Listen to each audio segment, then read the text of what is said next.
Kiaman. Salaman.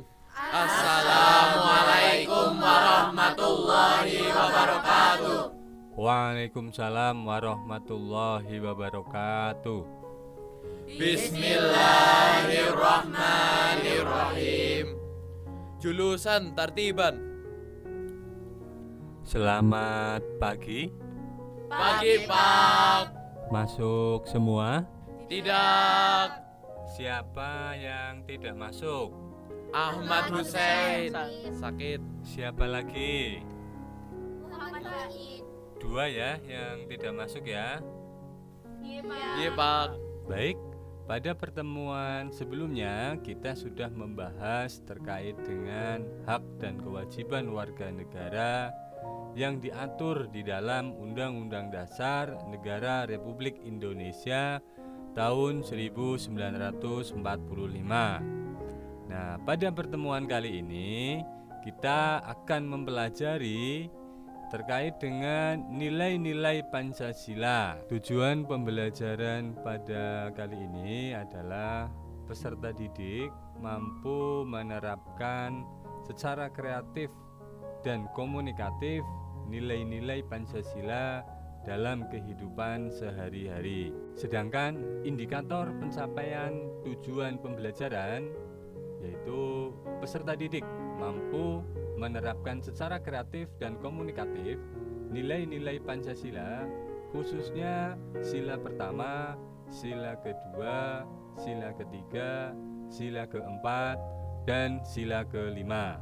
Coba sebutkan nilai-nilai yang terkandung di dalam Pancasila.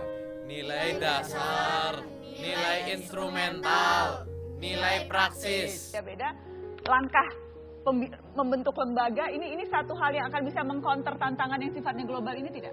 Ya paling tidak saya melihat bahwa pemerintah punya concern terhadap persoalan ini, bahwa kita memang menghadapi. Ya, silakan. Alia.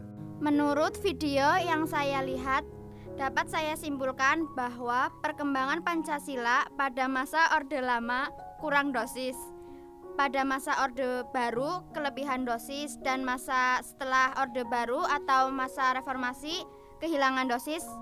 Dapat dilihat dari pengamalan nilai-nilai Pancasilanya menurut Ridwan Kamil. Ya, silakan selanjutnya Mas Gunawan. Menurut pendapat saya dari video tadi, Pancasila hari ini hanya sebagai label atau orang menggunakan Pancasila hanya sebagai label saja. Padahal seharusnya dalam pelaksanaannya itu dapat mengamalkan nilai-nilai Pancasila. Oke, dari pemaparan tadi beberapa teman-teman kalian. Nah, sekarang kita sepakati bersama ya. Kira-kira apa yang akan kita bahas atau yang menjadi bahan permasalahan utama untuk nanti kalian membuat proyek sebagai hasil dari pembelajaran ini. Silakan, barangkali ada yang mau usul. Menurut saya lebih baik untuk proyek kali ini kita membuat proyek terkait dengan pengamalan nilai-nilai Pancasila dari sila pertama, kedua, ketiga, keempat, dan kelima. Mungkin itu saja usulan saya, Pak. Usul yang bagus. Baik, kita sepakati ya. Berarti yang akan kita bahas topik permasalahannya adalah penerapan nilai-nilai Pancasila dalam sila pertama, kedua, ketiga, keempat, dan kelima. Sepakat ya? Kelas ini ada berapa jumlahnya? Sekitar 19 ya. Karena yang tidak berangkat 2 dia ada 19. Nah, setelah ini kalian silahkan untuk membentuk kelompok, dibagi menjadi 5 kelompok. Ya, silahkan membentuk kelompok. Kemudian kelompok ini nanti akan membuat proyek ya dengan melakukan wawancara. Nah, wawancara bisa diambil dari yang pertama unsur siswa atau teman sejawat kalian. Kemudian yang kedua unsur guru. Nah, boleh guru PPKN atau guru yang lain, yang jelas selain saya. Kemudian pimpinan madrasah. Nah, pimpinan madrasah kalau tidak ya wakil kepala atau wakil pimpinan madrasah. Nanti kalian wawancarai dan ambil informasi terkait dengan pengamalan nilai-nilai Pancasila, khususnya nilai-nilai yang terkandung di dalam Pancasila sesuai dengan kelompok nanti ya. Pancasila pertama, sila pertama, sila kedua, dan juga sila ketiga dan seterusnya. Nanti di video, kemudian dibuat proyek. Ya, silahkan membentuk kelompok ya, menjadi 5 kelompok. Silahkan kalian yang menentukan sendiri.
Maaf, izin bertanya.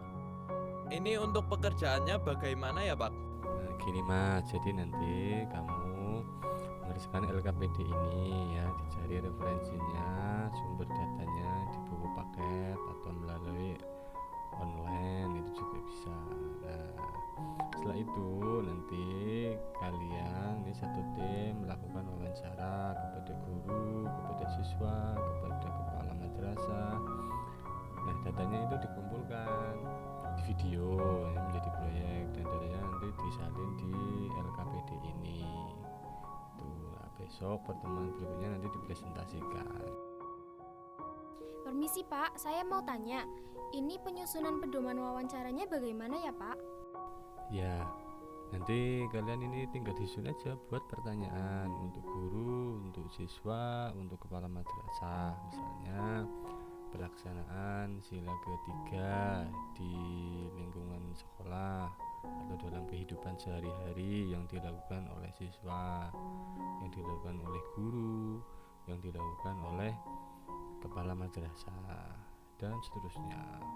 Nah, tinggal disusun saja ini buat berapa, misalkan satu narasumber 2 pertanyaan atau 3 pertanyaan, cukuplah itu aja.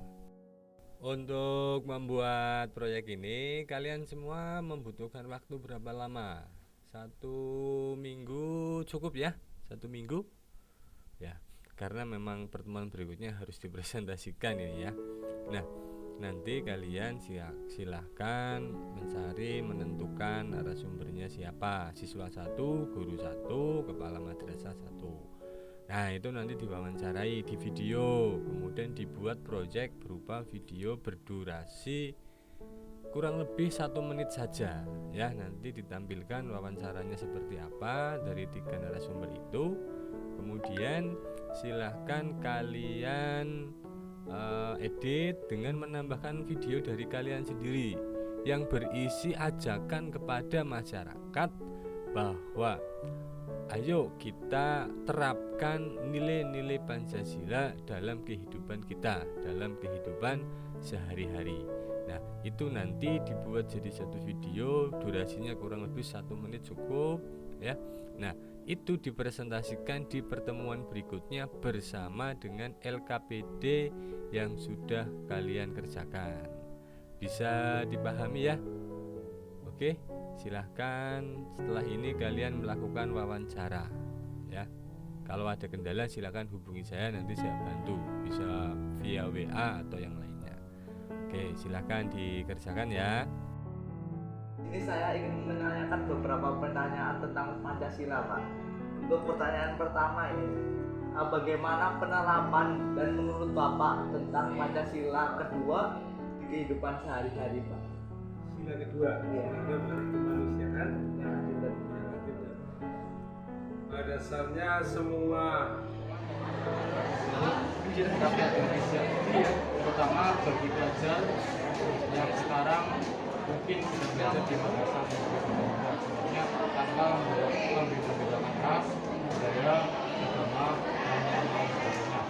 Nilai persatuan bagi bangsa Indonesia yaitu berjiwa nasionalisme, mencintai bangsa sendiri, dan kita juga harus belajar dengan desa.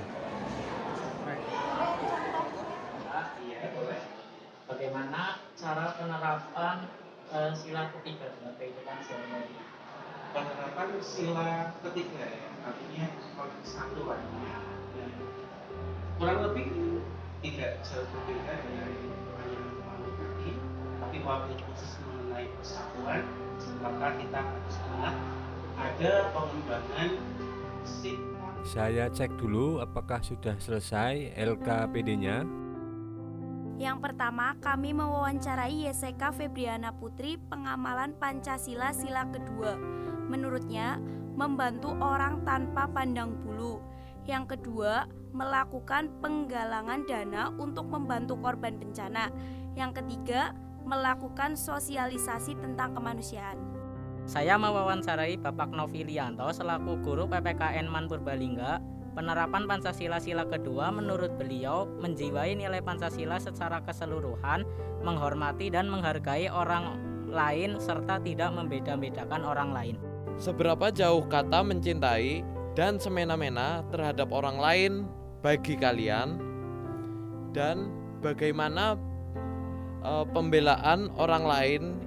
Kalau semisal ada sekelompok orang yang berunjuk rasa tapi malah dianggap sebagai kelompok yang tidak nasionalis dan mengganggu, itu bagaimana tanggapan kalian?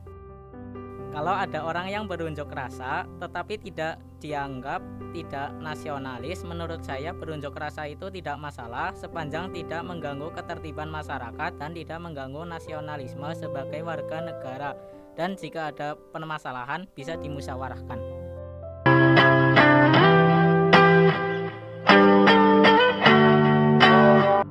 Saya ingin menanyakan, Jadi kenapa bangsa Indonesia memilih dasar sebagai bagaimana penerapan sila kedua dalam kehidupan sehari-hari? Refleksi dan evaluasi ya.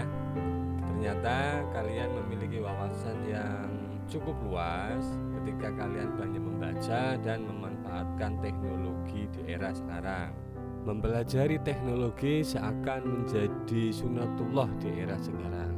Nah, terkait dengan kesimpulan hari ini bahwa tadi juga disebutkan sila kelima tidak akan terwujud apabila sila pertama, sila kedua, sila ketiga, dan sila keempat belum dilaksanakan. Nah, dalam hal ini Pancasila juga bisa disebut sebagai suatu sistem. Evaluasi, silahkan bisa dibuka HP-nya untuk bisa di-scan barcode-nya atau diketik link-nya, kemudian seperti biasa saya berikan motivasi ya. Semua buat semua, bukan buat satu orang, bukan buat satu golongan, baik golongan bangsawan maupun golongan yang kaya, tetapi semua buat semua, kata. Terima kasih untuk pertemuan hari ini. Untuk pertemuan berikutnya kita akan mempelajari terkait dengan kebinekaan atau Bhinneka Tunggal Ika.